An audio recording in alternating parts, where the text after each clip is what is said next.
Hey, Peter. Hey, Adam. Where's your head at? Above the clouds, baby. Always.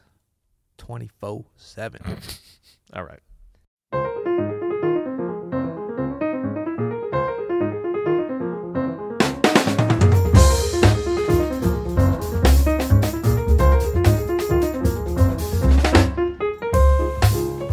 I'm Adam Maness. And I'm Peter Martin. And you're listening to the You'll Hear It podcast. Daily jazz advice coming at you, always evolving, always with new features, always innovating. We got an innovation? We do. You don't even know about this yet. Were we hanging out down in the innovation lab downstairs? We were.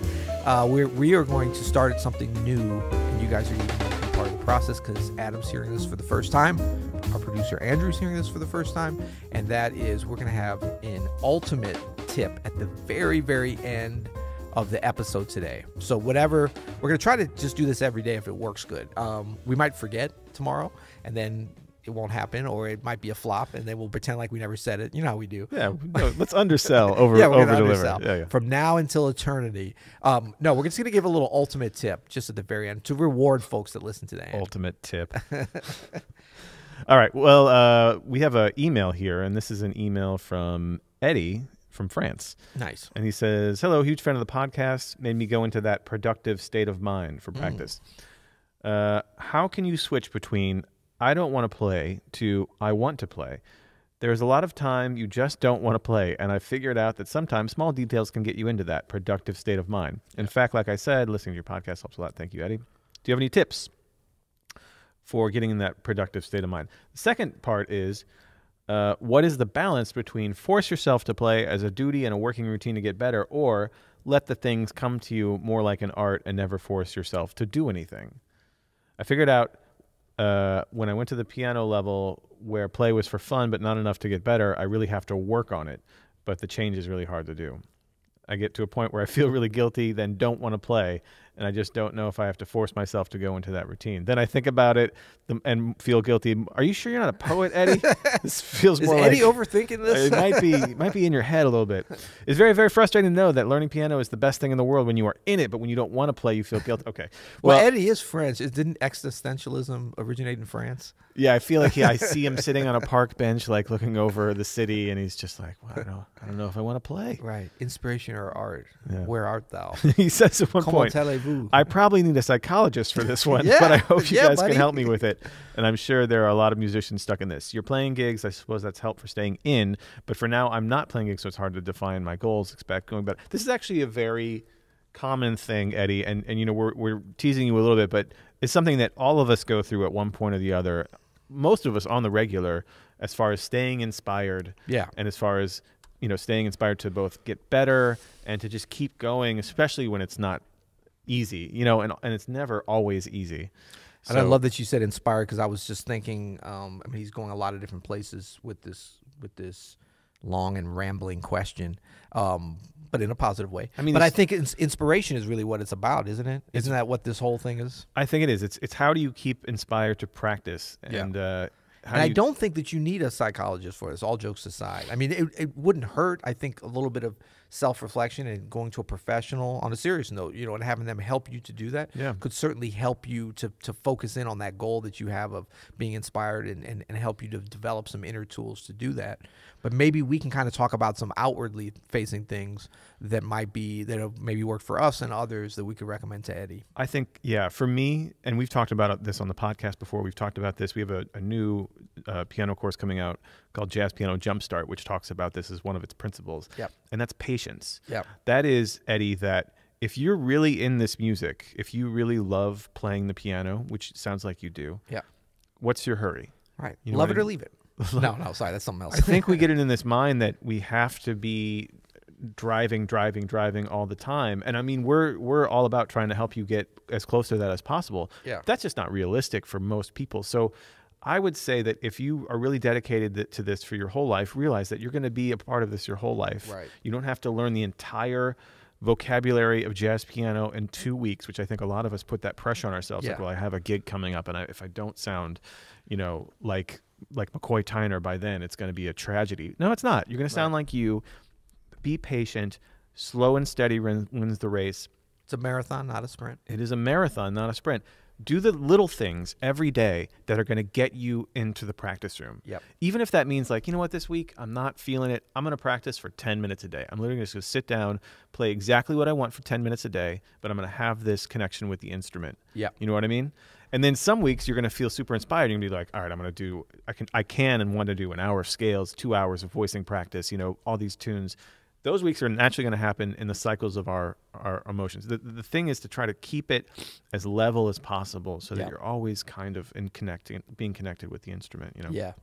Yeah, and I think that in terms of maintaining your inspiration level, it's almost like, you know, your blood sugar level or something, like where depending on what you're eating, you know, what you're feeding into yourself affects that. You're going to spike or crash. Yeah, your caffeine, your brain, you know, all these things that we do to control kind of our minds and bodies in terms of musical inspiration, what we feed into ourselves affects that. Yep. And so we're thinking about, you know, the obvious things like what you're listening to that can be so inspirational. Yep. But then it can also be like when you are practicing a lot, or even practicing a little bit, when you're playing the instrument and your ears are starting to outpace what you can play, that's a good thing. Yeah. But it can be a very uninspiring thing in a way. I remember Wynton Marsalis taught me about this years ago when I was a teenager in a very eloquent way, where he basically said the hardest thing about practice is not the discipline, it's the having to face, you know, is as your ears get better, having to face that your playing has so much time, and this ties into what you said about patience, to be able to catch up with your ears. So you still sound like crap, but you recognize how it's supposed to sound. Yeah. And then you can lose inspiration and get depressed because see how far away you are. And so like even if you have the discipline to execute on a great practice routine and know the right things to do, you're listening to yourself a lot because you're inspired in terms of I want to get better. So you're spending all this time listening to yourself, and it's not as good as listening to McCoy Tyner. Yeah. You know, it's Rarely. a lot. Yeah. So I was cocky. Rarely. No. Occasionally, I surpass him. No, never. When you're the world's most interesting pianist, that's what happens. Never, ever.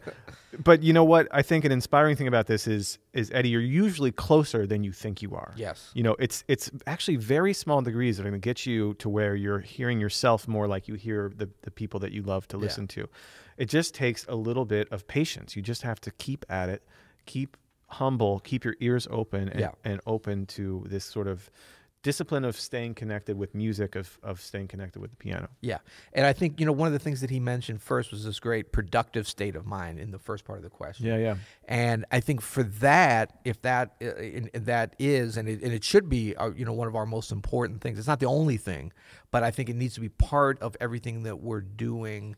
Like there's the more esoteric, inspirational side of like, I'm waiting for something, a muse or something to strike me, and then I'm going to write this incredible composition. That's all fine and good, but like, what are you doing today to improve your playing, to improve your composing, to improve, or are you just waiting? Like, is it an excuse for not being productive? Yeah. I remember my dad taught me when I was young, like with music, it's like, as you start to get better and stuff, it's easy to get into this thing of like, oh, I'm super productive, I'm getting better, I'm inspired, and so they all work together. Yeah, it's easy to be productive and excited when you're getting better and you're having breakthroughs and all this. What do you do when you're not having those? Yeah. Are you still willing to commit to be productive, to grind it? I mean, that's the grind part. Well, that's when you're on the run and like the beginning, everyone's cheering, then all of a sudden you're by yourself and, you know, an old dude runs by you. Are you willing to just keep your pace and just keep the party going when it's only you out there, there's no money or glory or whatever? But if you focus in on that productiveness, and he's right, you do have to have a productive state of mind. And I think, you know, one of the easiest ways to get that, especially when your energy is low or whatever, is surround yourself with people that have a productive state of mind, a growth mindset, because you're going to be affected even more. You know, even if you're an introvert, you're going to be affected more at times when you're kind of down from the energy around you, be that music you're listening to, people you're listening to, books that you're reading, podcasts that you're listening to. Hello. You know, and I mean, it means a lot to me when people do say they take inspiration sometimes from, I mean, we're joking on here and stuff, but we take it very seriously that we want to level up people's jazz lives. Totally. You know what I mean? We're here to entertain, but any kind of like information we give out, we really want it to be like, to try to get you more into that productive state of mind, to share some tips, tactics, and tricks to do that, you know? Well, and to follow up on your dad's point, which is, I think, such a great point, and we have these ebbs and flows where sometimes you feel like Rembrandt, like you can paint anything and you're growing and you're doing all this amazing art. Yeah. And then other times you feel like well, I'm just an assembly line worker at a factory, just keeping it together. Yep. But that's okay. That's all right. I think the key to this is a routine. Yep. If you can keep some kind of routine, honestly, if I'm being open about, like this week, I have like a gig I want to sound good on later this week. And I'm not really super inspired feeling this week with my own stuff, but I went in this morning. I went in for half an hour. I played. I touched the piano. I have that routine every morning where I just, sometimes I'm there for an hour. Sometimes I'm there for longer. Sometimes I'm there for 10 minutes. I just need to get there at the piano, see where I'm at. And I know that my chops will be up. I'll feel good, hopefully, by the weekend. I'm connected. Exactly. And I think that's the important part. You've talked about this, too, before, how about sometimes you can't go to bed unless you've practiced the piano a little bit. Yeah. So. And that productive mindset is really something that, what you surround yourself with will help you with that. So, I mean, in terms of like, we all know people, and sometimes they're very charismatic, interesting people that we want to be around, but they're kind of like the dreamers, and they're like, man, I'm going to do this. I'm going to do this project. I'm going to open this club, and it's going to be a wine bar and a yoga studio, and it's going to have low-income housing. That sounds great. Yeah, no, it does. And then it's so, well, let's go get some drinks and talk about it. Yeah, man. We know those people that do that, and then you look, a year goes by, 2 years, a month, whatever, and they haven't done that. And that's okay. I mean, we all want to dream, but I mean, are you doing something else? Can you maybe just do something today? Like, can you write a paragraph about what that would be, or something beyond just like, I'm waiting for the whole thing to come together? Like, what are you doing to push the needle today? Yeah. Because you'll get those breakthroughs, but if you're not in the habit of being productive, and that's what we exactly do is right. positive. So like, don't think like, well, this isn't good. Should I be doing that? Do something. Do something. Do something. And you're right. The routine of productivity is the key. Right, just getting in a routine of, I don't know if there's such a thing as a productive state of mind. I think there's an inspired state of mind. Yeah. But if you can form a routine in your life around the productive activities that you deem necessary for your art, you will be inspired. Right. You're not going to stay down the whole time. No, and we're so blessed and lucky and honored to be part of this, to be able to tap into this art form of jazz music. And the greater art and music and everything, because anything we do is going to be pretty much positive. Yeah. I mean, if we were like warmongers or like presidents of some country, we were like, man, and where our big dream is some days we're going to overtake and kill everybody and rape and pillage that country. But we never did it. It's like, good, don't be productive, or like every day I'm taking a couple more miles of their land, then we would be in trouble. But what we're doing is we're applying this to a positive situation. Oh, you like that one, Adam? Big guy's laughing. Big guy's laughing. Big guy's back. Great. Big as in a powerful, jovial guy.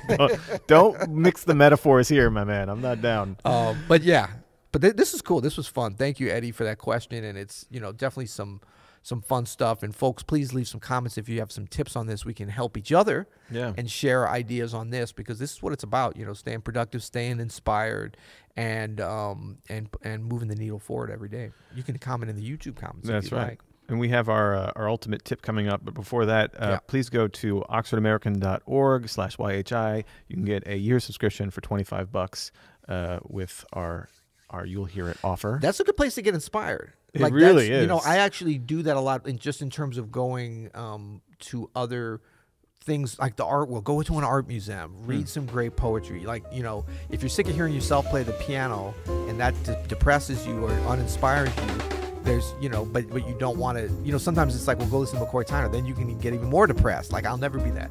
But there's all sorts of things in the world of art, and the Oxford American is so great at highlighting those different things and making some connections too that could be the inspiration for your next kind of cross-cultural endeavor. Absolutely. Yeah. So we ready for it? Peter and Adam's ultimate tip for staying inspired. Let's both do one. Okay. I'm gonna call an audible. Okay. So this will be Adam's ultimate tip for staying inspired. Keep your head in the clouds and your feet above the ground. That's good, but isn't it your feet on the ground? No. Okay, so you're levitating. Yes. Okay, my ultimate tip for staying inspired is always tip 15% minimum. You'll hear it.